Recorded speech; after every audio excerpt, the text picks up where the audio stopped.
And pakita ko naman sa inyo no, yung mga development dito sa Greenfield alone pa lang yung pinakita ko sa inyo. So within the master plan development pa lang ng Greenfield.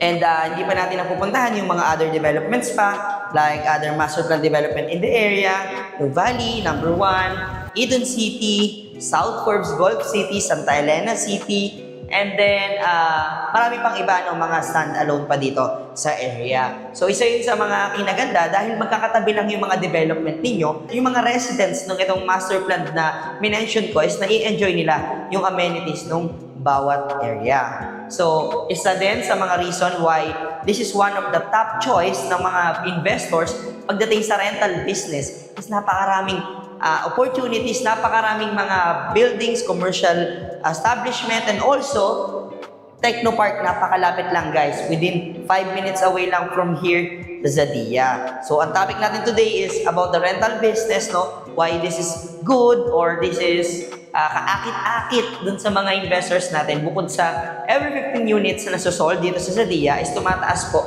yung value ng property.